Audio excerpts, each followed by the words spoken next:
हम बात करेंगे संविधान सभा की बैठक की, कि संविधान सभा में कुल कितनी बैठकें हुई, या संविधान निर्माण में कुल कितनी बैठक हुई, कितने अधिवेशन हुए, उनकी हम चर्चा करेंगे।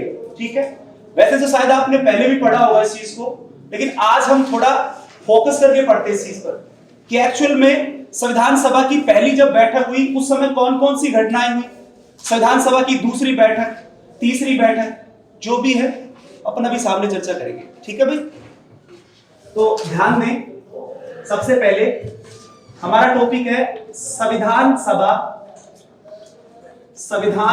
की बैठक। इस बात को जरूर याद रखना, आजकल का जो एग्जाम का फॉर्मेट है ना, उसमें संविधान सभा को लेकर बहुत सारे प्रकार के सवाल पूछे जाते हैं।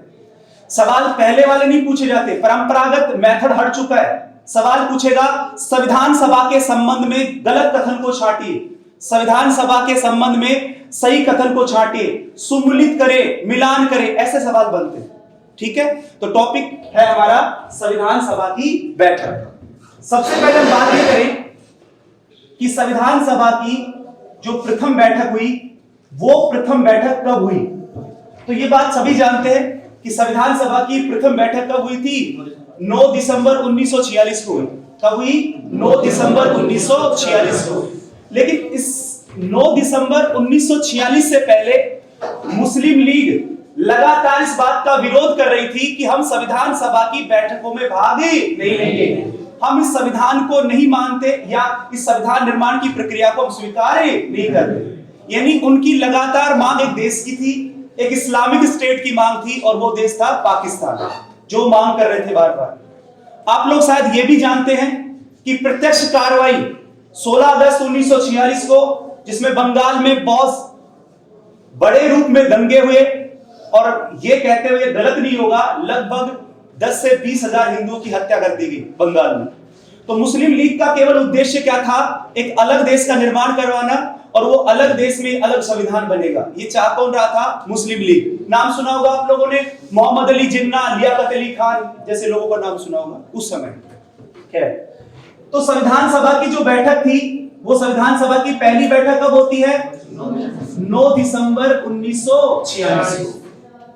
ये सभी को पता होगा, 9 दिसंबर 1946 को संविधान सभा की पहली बैठक हुई। दूसरी बात, संविधान सभा का जो पहले जो अध्यक्ष बनाए गए, संविधान सभा के जो पहले अध्यक्ष बनाए गए, वो पहले अध्यक्ष जो बने वो कैसे अध्यक्ष बने थे? अस्थायी अध्यक्ष। हम कह सकते हैं टेम्परेरी ये अध्यक्ष बनाए गए, अस्थायी अध्यक्ष बनाए गए। और अस्थायी जो अध्यक्ष बनाया गया था वो किन्हें बनाया गया था? सच्चिदानंद सिन्हा। सच्चिदानंद सिन्हा को संविधान सभा का, या ये कहूं तो गलत नहीं होगा, संविधान सभा की जो पहली बैठक हुई 9 दिसंबर 1946 को, उस संविधान सभा की पहली बैठक का अस्थायी अध्यक्ष बनाया गया डॉक्टर सच्चिदानंद सिन्हा। अब डॉक्टर सच्चिदानंद सिन्हा को संविधान सभा की पहली बैठक का अध्यक्ष क्यों बनाया गया? इसलिए बनाया गया क्योंकि संविधान सभा के सबसे वरिष्ठ सदस्य थे। संविधान सभा के क्या थे? ये सबसे वरिष्ठ सदस्य कौन थे? बोलो, क्या था? वरिष्ठ सदस्य ही क्यों? क्योंकि ये मेथड हमने किस देश के संविधान से लिया था? फ्रांस के संविधान से।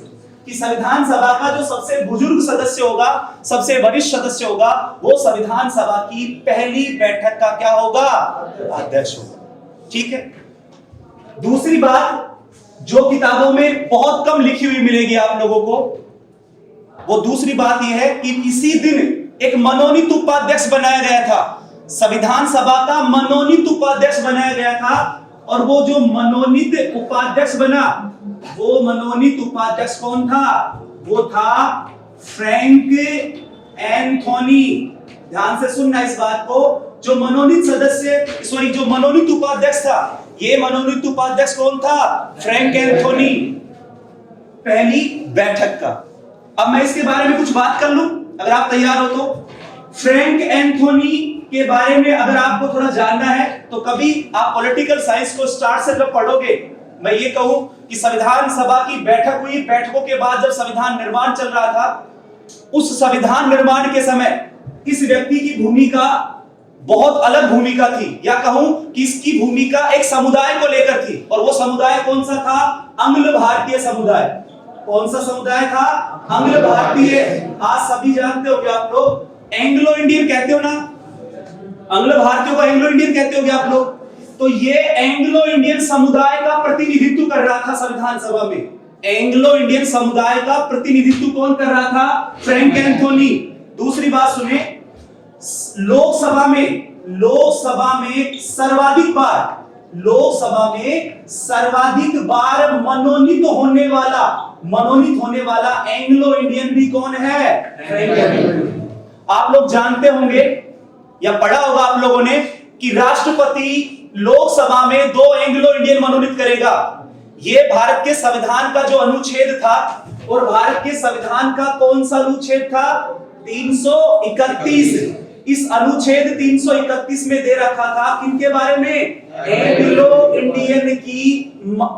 इंडियन को मनोनीत करना राष्ट्रपति का काम है। लेकिन राष्ट्रपति एंग्लो इंडियन को जब मनोनीत करेगा, अपने विवेक से नहीं करेगा, मंत्री परिषद की सिफारिश से। और मंत्री परिषद कौन सा मंत्री परिषद है? मोदी सरकार वाला मंत्री परिषद। अगर मैं वर्तमान की बात करूं तो एंग्लो इंडियन मनोनीत राष्ट्रपति करता था, अब नहीं करता है। कैसे करता था? आप लोगों को शायद मैंने बताया होगा, संविधान में संशोधन हुआ था, 104वां संविधान संशोधन 2020 की बातें है, ये जनवरी 2020 की। 104वें संविधान संशोधन में 2 व्यवस्थाएं तो की गई, और वो व्यवस्था कौन सी की गई?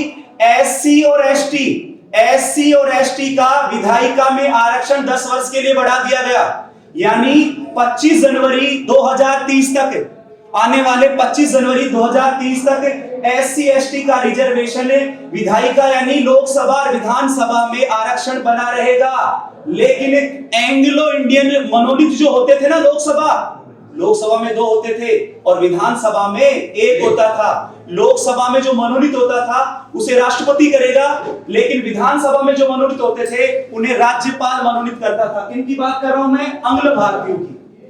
वर्तमान में कोई भी एंग्लो इंडियन लोकसभा में नहीं है, और ये मनोनीत करने की प्रक्रिया अब क्या हो गई है? समाप्त हो गई है। लेकिन मेरा कहना क्या है? मेरा कहना यह है कि जो संविधान सभा थी, उस संविधान सभा में एंग्लो इंडियन समुदाय का जो प्रतिनिधित्व कर रहा था, वो प्रतिनिधित्व कौन कर रहा था? Frank Anthony. और संविधान सभा का जो मनोनीत उपाध्यक्ष बनाया गया, वो किसे बनाया गया था? फ्रैंक एंथोनी को। लोकसभा में सर्वाधिक बार मनोनीत होने वाला कौन व्यक्ति है? Frank Anthony. बात समझ गए क्या? एक सवाल पूछ लेता हूं आप लोगों को। मुझे एक बात बताओ, आप लोगों ने या कोई बच्चा ये बता सकता है कि इस क्लास में जितने भी आप बैठे हुए हो, संसद में निर्वाचित होने वाला पहला एंग्लो इंडियन कौन था?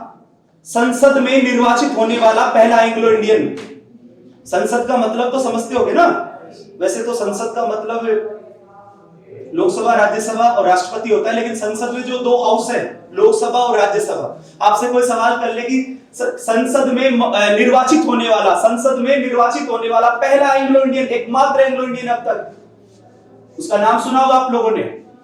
टीएमसी का सांसद है, टीएमसी तृणमूल कांग्रेस पश्चिम बंगाल, और पश्चिम बंगाल की मुख्यमंत्री ममता बनर्जी, सुना होगा।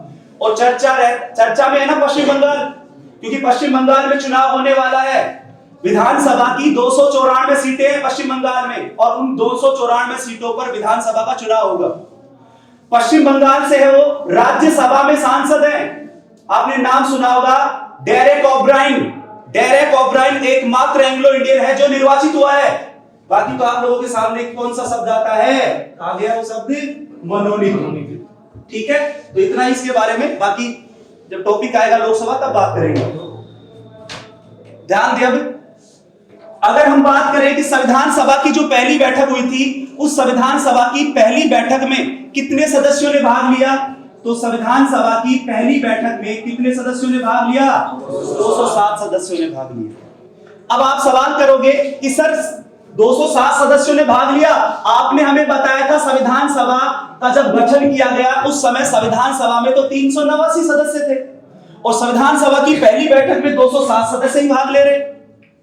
ये तो दिमाग में आएगा ना। लेकिन ध्यान से सुनना, आप लोग ये भी जानते हैं कि मुस्लिम लीग संविधान सभा की इस पहली बैठक का बहिष्कार कर रही थी ना। अगर मुस्लिम लीग भी इसका बहिष्कार कर दे तो मुस्लिम लीग के कितने सदस्य थे, या हम ये कह दें कि जो एक ऐसी लीग थी जो दूसरे देश की मांग कर रही थी, कितने सदस्य थे उसके। सपोज करें अगर मैं 89 निकाल दूं तो भी 207 नहीं आएगा ना। तो इसलिए याद रखना, संविधान सभा की पहली बैठक में देसी रियासतों के जो प्रतिनिधित्व थे, देसी रियासतों के जो मनोनीत सदस्य थे ना 93 में, उनमें से बहुत से सदस्य संविधान सभा की पहली बैठक में भाग ही नहीं लिया। कुछ मुस्लिम लीग के सदस्यों ने भाग नहीं लिया। आपने एक नाम सुना होगा, विजय लक्ष्मी पंडित का नाम सुना होगा। विजय लक्ष्मी पंडित पंडित जवाहरलाल नेहरू की बहन थी ना। जब संविधान सभा की पहली बैठक हुई उस समय विजय लक्ष्मी पंडित भी उस संविधान सभा की पहली बैठक में मौजूद नहीं थी। इसलिए हम ये कह सकते हैं कि संविधान सभा की पहली बैठक में कितने सदस्यों ने भाग लिया, 207 सदस्यों ने। उसके अलावा ये कहना भी गलत नहीं होगा कि मुस्लिम लीग द्वारा, किसके द्वारा, मुस्लिम लीग द्वारा संविधान सभा की पहली बैठक का क्या किया गया, बहिष्कार किया गया। लेकिन जब संविधान सभा की पहली बैठक का बहिष्कार किया गया उस दौरान ब्रिटेन का पूर्व प्रधानमंत्री, जिसका नाम मैंने पहले भी बताया, और वो ब्रिटेन के पूर्व प्रधानमंत्री कौन थे, आपने नाम सुना होगा, विंस्टन चर्चिल। विंस्टन चर्चिल ने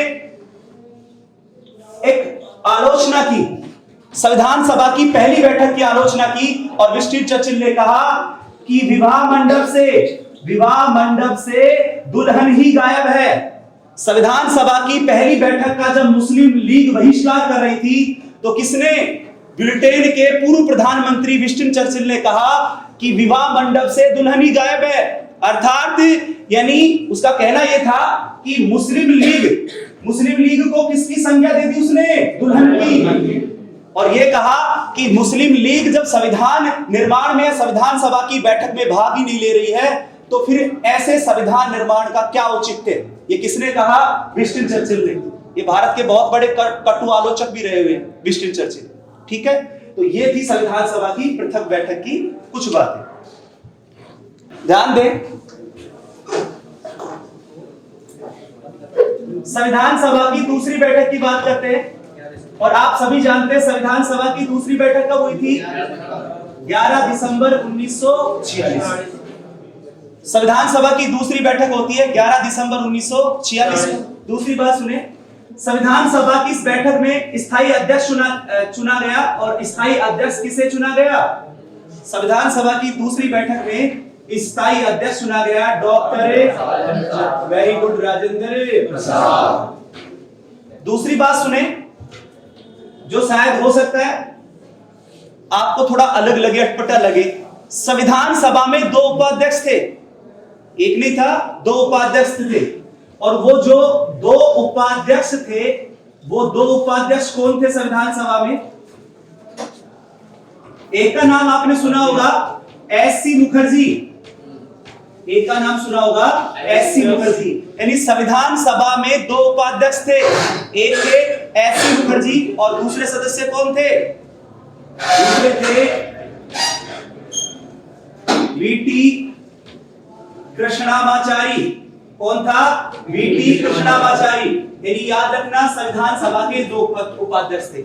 अब मैं ये क्यों कह रहा हूं याद रखना, क्योंकि ये सवाल हरियाणा का, जो हरियाणा में जैसे राजस्थान में रीट होता है ना, वैसे हरियाणा में एस्टेट होता है, उसमें एग्जाम में सवाल पूछा गया संविधान सभा के संबंध में सही कथन को छांटिए। और ऑप्शन में था एक विकल्प, संविधान सभा के 2 उपाध्यक्ष थे। 95% बच्चों ने गलत किया होगा, क्योंकि उन्होंने एक ही चीज सुनी है कि संविधान सभा का एक ही तो उपाध्यक्ष था, और वो उपाध्यक्ष कौन था, एससी मुखर्जी। लेकिन याद रखना संविधान सभा के 2 उपाध्यक्ष थे, एक कौन था, एससी मुखर्जी, और दूसरा वीटी कृष्णामाचारी। स्थायी अध्यक्ष किन्हें बना दिया गया, डॉक्टर राजेंद्र प्रसाद। उसके अलावा जो चौथी बात है वो आपने सुना होगा, संविधान सभा के एक संवैधानिक सलाहकार भी थे। संवैधानिक कहूं या क्या कहूं से, कानूनी सलाहकार। एक महान, एक विद्वान व्यक्ति जिसका नाम सुना होगा आप लोगों ने, कौन थे, बीएन राव। इनका पूरा नाम था बेनेगल नरसिम्हा राव। संविधान सभा के संवैधानिक सलाहकार, संविधान सभा के कानूनी सलाहकार थे, और कानूनी सलाहकार कौन थे? BN राव, बेनेगल नरसिम्हा राव। याद रखना, बेनेगल नरसिम्हा राव उस समय एक ICS अधिकारी थे। ICS यानी जिसे आज अपनी भाषा में या हम लोग IS कहते हैं ना, उस समय क्या पद हुआ करता था? ICS। यानी ICS की फुल फॉर्म क्या थी? इंडियन सिविल सर्विस, भारतीय नागरिक सेवा। और आज क्या है? इंडियन एडमिनिस्ट्रेटिव सर्विस, भारतीय प्रशासनिक सेवा। तो ICS अधिकारी थे BN राव। लेकिन एक बात और सुन लेना, क्या BN राव संविधान सभा के सदस्य थे? क्या BN राव संविधान सभा के सदस्य थे? नहीं थे। कई बार हो सकता है एग्जाम में से सवाल बन जाए, ऐसा सवाल पूछ ले कि निम्नलिखित में से संविधान सभा का सदस्य नहीं है, और ऑप्शन में क्या देगा? पंडित जवाहरलाल नेहरू, डॉक्टर भीमराव अंबेडकर, डॉक्टर राजेंद्र प्रसाद, और चौथा ऑप्शन दे दे वो BN राव का। तो आप ये मत कंफ्यूज मत हो जाना कि BN राव तो संवैधानिक सलाहकार था, वो तो संविधान सभा का सदस्य होगा। लेकिन याद रखना, BN राव संविधान सभा के सदस्य नहीं थे। महात्मा गांधी संविधान सभा का सदस्य नहीं था। मोहम्मद अली जिन्ना संविधान सभा का सदस्य नहीं था। आपने नाम सुना होगा तेग बहादुर सुप्रो का, वो भी संविधान सभा का सदस्य नहीं था। तो कभी ये कंफ्यूजन में मत आ जाना, सवाल पूछ ले संविधान सभा का सदस्य है या नहीं, ये संविधान सभा के सदस्य नहीं थे। कानूनी सलाहकार थे, ये कानूनी सलाहकार थे, संवैधानिक सलाहकार थे।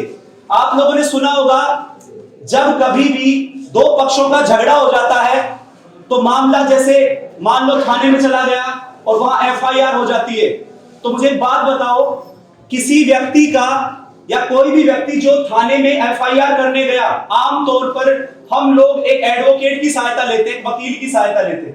बताओ लेते कि नहीं लेते? वो हमारा लीगल एडवाइजर होता है, वकील, एडवोकेट हमारा लीगल एडवाइजर होता है। जो भी हम करेंगे, जो भी प्रक्रिया होगी, कानूनी प्रक्रिया, हम उसकी सहायता से तो करेंगे ना। इसीलिए संविधान सभा में भी ऐसा ही एक वकील था, एक कानूनी सलाहकार था, एक संवैधानिक सलाहकार था, और वो व्यक्ति कौन था? BN राव। आपने शब्द भी सुना होगा, भारतीय संविधान का प्रथम मसौदा किसने तैयार किया? भारतीय संविधान का प्रथम मसौदा, प्रथम प्रारूप किसने तैयार किया था? BN राव ने ही तैयार किया था। और BN राव ने जो प्रथम मसौदा तैयार किया संविधान का, उस पर विचार विमर्श करने के लिए ही प्रारूप समिति का गठन किया गया था। वही प्रारूप समिति जिसके अध्यक्ष डॉक्टर भीमराव अंबेडकर। तो दो महान व्यक्ति जिन्होंने भारतीय संविधान निर्माण में अपना योगदान दिया, पहला व्यक्ति था BN राव और दूसरा व्यक्ति था डॉक्टर भीमराव अंबेडकर। बात समझ रहे हो ना? अब आपके दिमाग में एक सवाल आ सकता है कि सर संविधान सभा के दो उपाध्यक्ष थे, एक SC मुखर्जी, दूसरा VT कृष्णमाचारी। तो ध्यान से सुनना कैसे क्या सिस्टम था।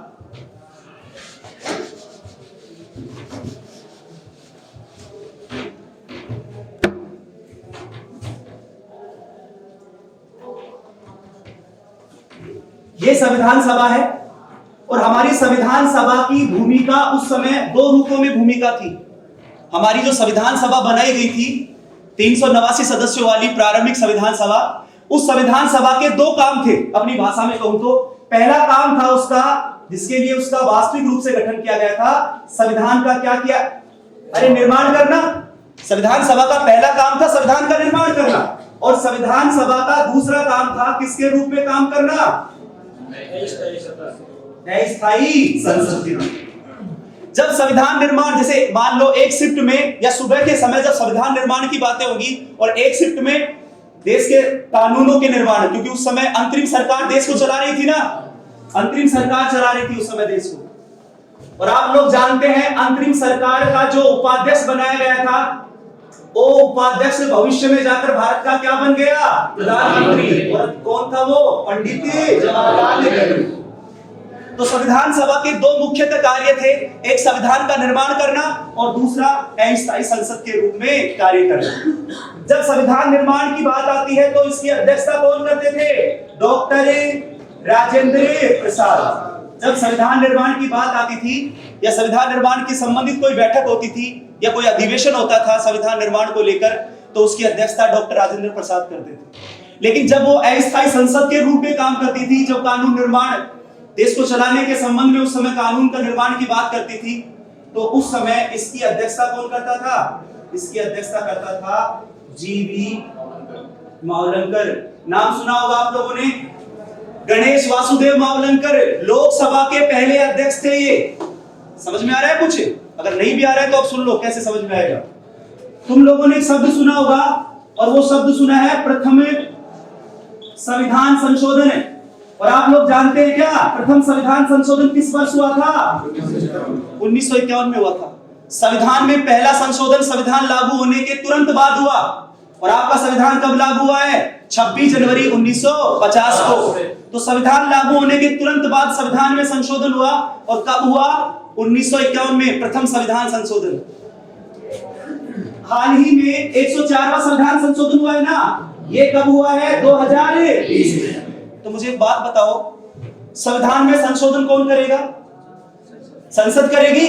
अरे राज्य विधानमंडल, राज्य सरकारें संविधान में संशोधन कर सकती है क्या? नहीं कर सकती। केवल संसद को शक्ति है कि वो संविधान में संशोधन कर सकती है। तो किसको शक्ति है संविधान में संशोधन करने की? संसद को। समझ रहे हो ना? संसद को। ध्यान देना सारे के सारे। अब ये संसद है, एक लोकसभा है और दूसरा सदन कौन सा है? चुनाव होता है 1952 में। चुनाव हुआ 1951-52 में लोकसभा का। और लोकसभा का गठन कब हुआ था? लोकसभा का गठन हुआ 17 अप्रैल 1952 को। और राज्यसभा का गठन कब हुआ? 3 अप्रैल 1952 को। किसकी बात कर रहा हूं मैं? गठन की। सुन लो एक बात, पिछली बार जो एमटीएस का एग्जाम हुआ था ना, उस एमटीएस के एग्जाम में राज्यसभा का गठन पूछ लिया। सिंपल सा सवाल है ना, राज्यसभा का गठन कब हुआ? तारीख पूछ ली, 3 अप्रैल 1952 को। लोकसभा का गठन कब हुआ? 17 अप्रैल 1952। इन दोनों की पहली बैठक संयुक्त रूप से हुई थी, लोकसभा राज्यसभा की, और दोनों की संयुक्त बैठक हुई 13 मई 1952। 13 मई 1952 किसकी बैठक हुई? 1952 में हुई ना। और संविधान में पहला संशोधन कब हुआ? सुना होगा तुम लोगों ने। हमारे संविधान में अनुसूची जोड़ी गई थी इसी संविधान संशोधन द्वारा। और कौन सी अनुसूची? इसी संविधान संशोधन द्वारा अनुच्छेद 15 में संशोधन हुआ और अनुच्छेद 31 में संशोधन हुआ था, इसी प्रथम संविधान संशोधन द्वारा। किसके द्वारा? किस वर्ष हुआ? किसने संशोधन किया? किस संसद ने? ये 1952 वाली ने। आप ये कहो तो गलत नहीं होगा, संविधान सभा द्वारा। संविधान में पहला संशोधन संविधान सभा द्वारा किया गया था। क्यों? क्योंकि संविधान सभा किस रूप में कार्य भी कर रही थी? अस्थायी संसद की। बात समझ में आ रही है क्या? क्यों बता रहा हूं मैं सारी बातें? मैं इसलिए बता रहा हूं कि ये जानना भी आपके लिए बहुत जरूरी है। आपसे कोई पूछ ले, कोई का मतलब, क्योंकि वो किसी भी इंस्टीट्यूट में पढ़ा हुआ हो, ठीक है, आपसे बाहर आकर सवाल कर ले कि पहला संविधान संशोधन किस वर्ष हुआ, आप उत्तर देते हो 1951 में हुआ। किसने किया? आप झट देने आंसर दोगे, जो बच्चा ज्यादा पढ़ा लिखा है, इंटेलिजेंट है, संसद ने किया। फिर वो कहेगा सही में संसद ने किया था क्या? लेकिन याद रखना, संसद तो वास्तविक रूप से कब आई थी? 1952 में आई थी। लेकिन उससे पहले कौन है? किस रूप में? इसने पहला संशोधन किया भारत के संविधान में, जिसने नवी अनुसूची जोड़ी, अनुच्छेद 15 में संशोधन, 31 में संशोधन। लेकिन पहले संशोधन के बाद जितने संशोधन हुए ना, दूसरा, तीसरा, चौथा, पांचवा, 10वां, 42वां, फलाना, 44वां, 100वां, 104वां, ये सारे के सारे किसने किए हैं? ये वाली संसद। तो समझ में आ रहा है फर्क? क्या फर्क समझ में आ रहा होगा? संविधान सभा के दो कार्य थे, एक संविधान निर्माण करना और दूसरा काम था देश को चलाना, अस्थायी संसद के। ठीक है, तो एक बात ये होगी। अब नेक्स्ट बात करते हैं।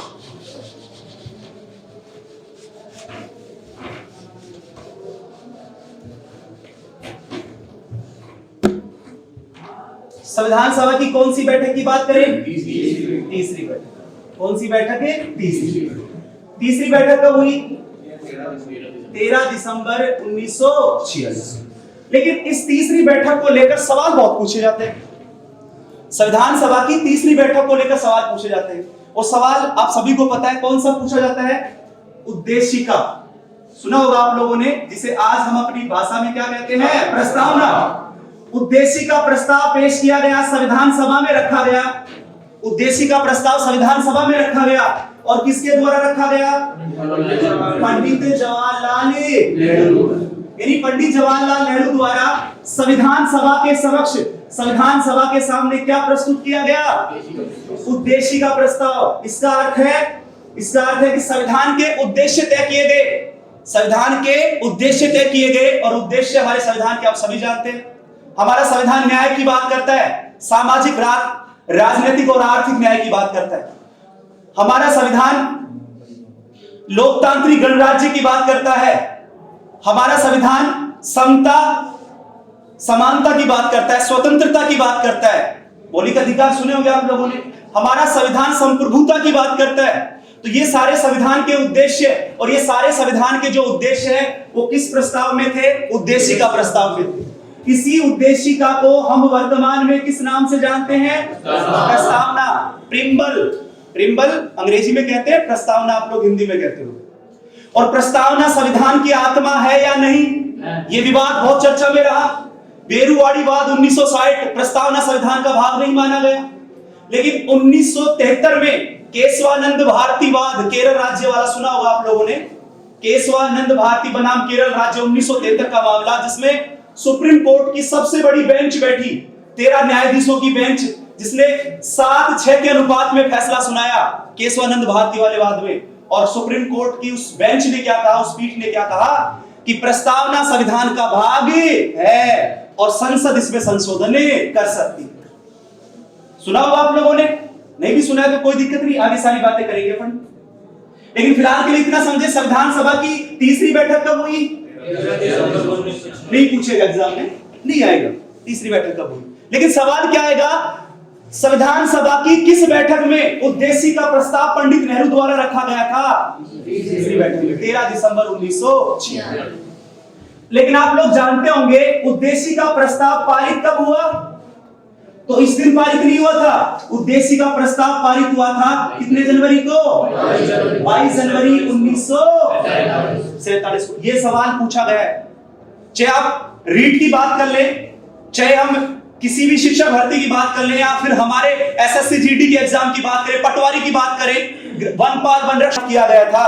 तो कब किया गया था, आपके दिमाग में सवाल हो सकता है कि सर इतनी डेट कैसे पारित हुआ। उद्देश्य का प्रस्ताव 13 दिसंबर 1946 को रखा गया पंडित नेहरू द्वारा, और पारित हो रहा है वो 22 जनवरी 1947 को। तो इसका कारण था मुस्लिम लीग। कौन था रीजन है, मुस्लिम लीग। ध्यान से सुनना मेरी बातों को। अभी आप लोगों ने ये जरूर पढ़ा होगा कि संविधान सभा निर्माण में कुल बैठक कितनी हुई, 166, और संविधान निर्माण में कुल अधिवेशन कितने हुए, तो आपने पढ़ा होगा 12। संविधान सभा की अंतिम बैठक और संविधान सभा का अंतिम अधिवेशन कब हुआ था, 24 जनवरी 1950 को। 24 जनवरी 1950 को संविधान सभा की अंतिम बैठक और अंतिम अधिवेशन हुआ था। लेकिन ध्यान से सुनना, ये जो प्रथम अधिवेशन हुआ था ना संविधान सभा का, इस प्रथम अधिवेशन की तारीख क्या थी, इसकी तारीख थी 9 दिसंबर 1946 से कब तक, 23 दिसंबर 1946 तक।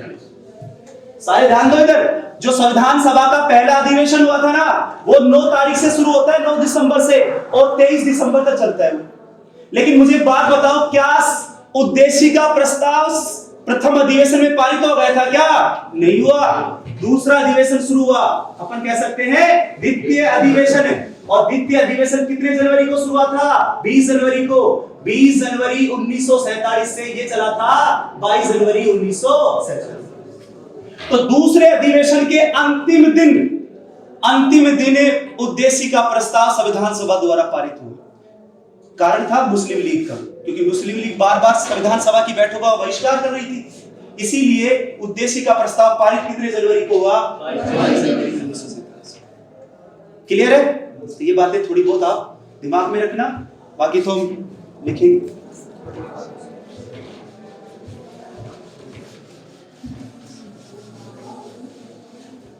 आगे सुनिए, आगे सुनिए।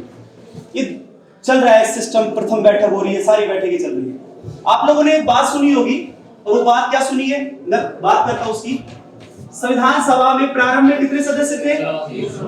389। फिर घटकर कितने हो गए? फिर घटकर कितने हो गए? और फिर अंत में कितने बचे? 284। हमारी संविधान का जब पहली बार निर्माण हुआ था ना, जुलाई अगस्त में, उस समय संविधान सभा में कितने सदस्य थे? 389। और हम ये कहें तो गलत नहीं होगा, जब विभाजन हुआ माउंटबेटन योजना से तो भारत का विभाजन हुआ था। भारत ना कहूं तो ये भी कहना ठीक होगा, ब्रिटिश भारत का विभाजन हुआ था। कौन से भारत का विभाजन हुआ था? ब्रिटिश भारत का। और ब्रिटिश भारत का विभाजन हुआ माउंटबेटन योजना से। एक भारत बना, दूसरा कौन सा बना? पाकिस्तान। सदस्य कितने बच गए? किसमें बच रही है? अरे संविधान सभा में। अब सुनो, जब भारत आजाद हुआ 15 अगस्त 1947 को भारत आजाद होता है। उस आजादी के बाद जब संविधान सभा का दोबारा पुनर्गठन किया गया तो संविधान सभा में कितने सदस्य बच गए? 200। और अपने भारत के संविधान पर कितने लोगों ने अंत में हस्ताक्षर किए? क्योंकि 15 लोग जो संविधान सभा में उपस्थित नहीं हुए, वो कौन थे? हैदराबाद रियासत के सदस्य। सुना होगा आप लोगों ने क्या? संविधान सभा के कितने सदस्यों ने संविधान पर हस्ताक्षर किए? तो कितने सदस्यों ने किया अंत में?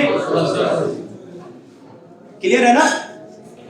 तुम में से कोई बच्चा ये बता सकता है क्या मेरे को कि भारत 15 अगस्त 1947 को आजाद क्यों हुआ?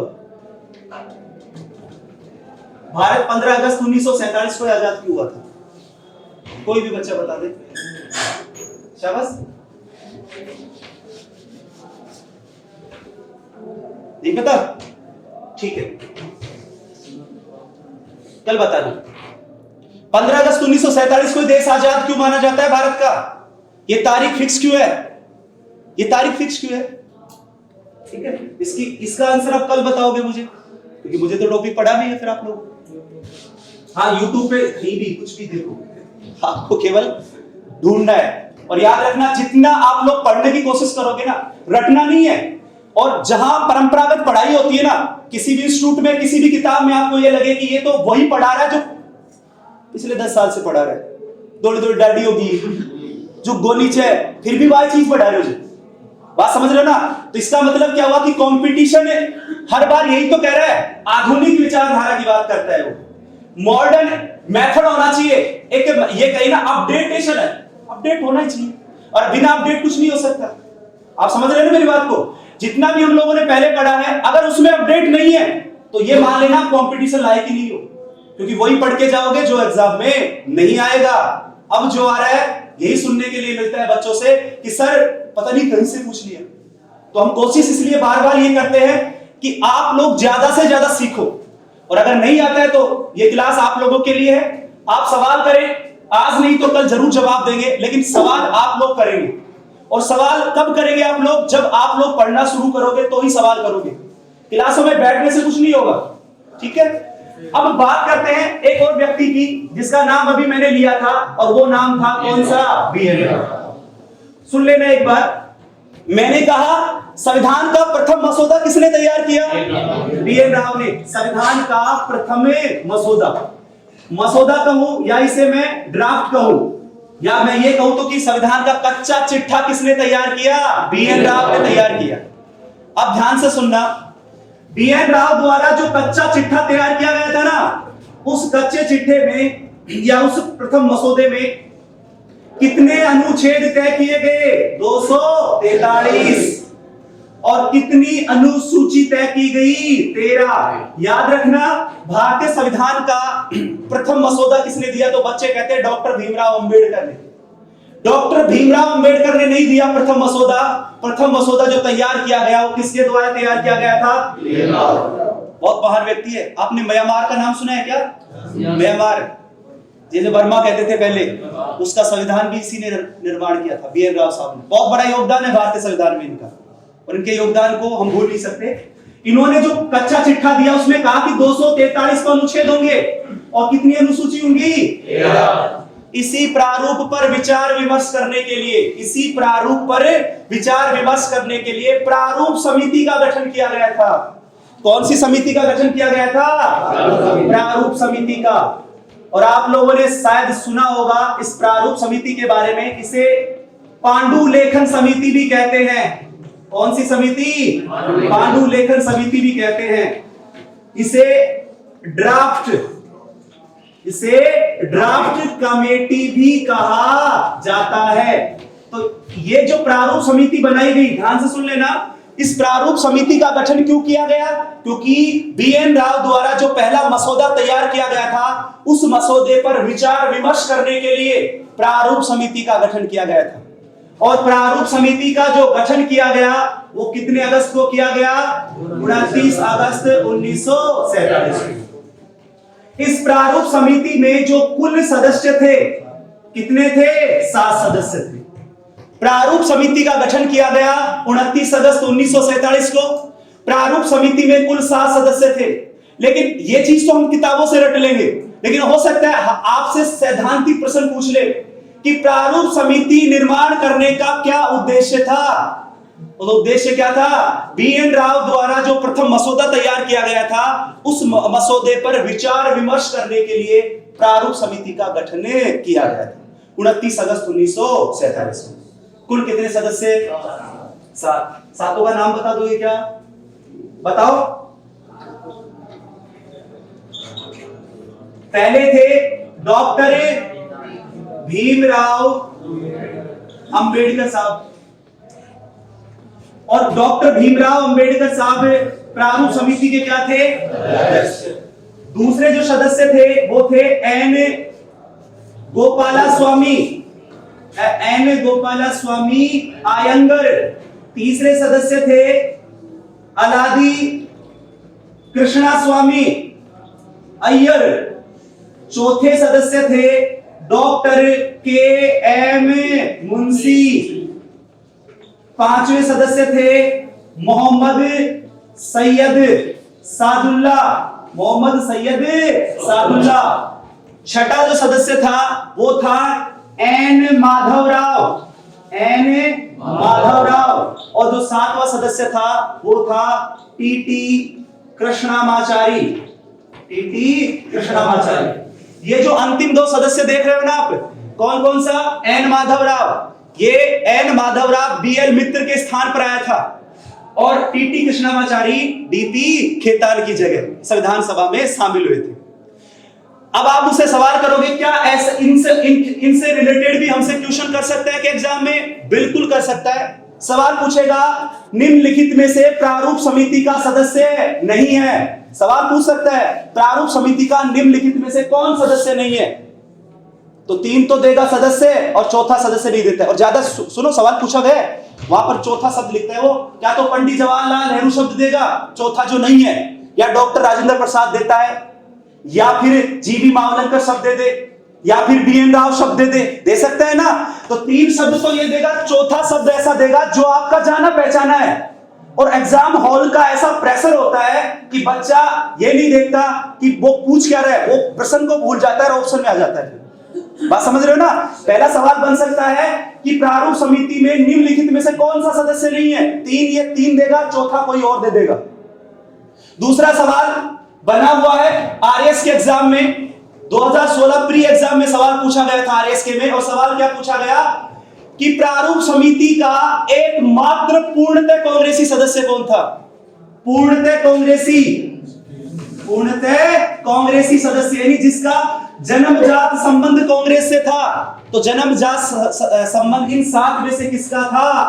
ये एग्जाम में सवाल पूछा गया। ये सवाल एग्जाम में आया हुआ है मेरे भाइयों 2016।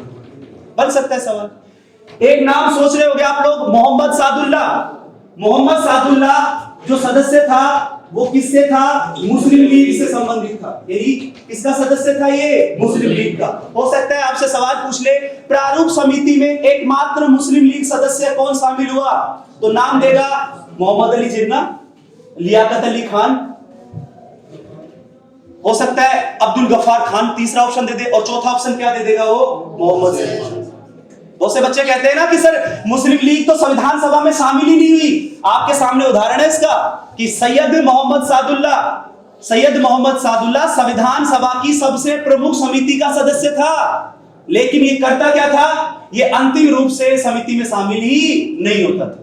हस्ताक्षर करने इसका काम नहीं था। ये कहूं तो गलत नहीं होगा, इसका काम केवल विरोध करना था। ठीक है, तो थोड़ा याद रखना इस चीज को कि प्रारूप समिति का गठन कब हुआ, कुल कितने सदस्य थे, प्रारूप समिति के अध्यक्ष कौन थे, एकमात्र पूर्णतः कांग्रेसी कौन था, सुनो एक बार, हो सकता है आप लोगों को डॉक्टर भीमराव अंबेडकर के बारे में आप सोच लो कि ये भी कांग्रेस से संबंधित था। याद रखना, डॉक्टर भीमराव अंबेडकर का संबंध कांग्रेस से नहीं था। लेकिन एक बात और सुन ले मेरी, और बात क्या है, इस क्लास ने अच्छी तरीके से पढ़ा है कि डॉक्टर भीमराव अंबेडकर संविधान सभा के सदस्य जो बने थे वो पहली बार बने थे कहां से, पूर्वी बंगाल से। लेकिन जब पूर्वी बंगाल का विलय पाकिस्तान में हो गया, वैसे तो पूर्वी बंगाल आज वर्तमान बांग्लादेश है, तो पूर्वी बंगाल जब पाकिस्तान का हिस्सा हो गया तो डॉक्टर भीमराव अंबेडकर पाकिस्तान थोड़ी में चले गए थे, उनका संबंध तो भारत से रहा।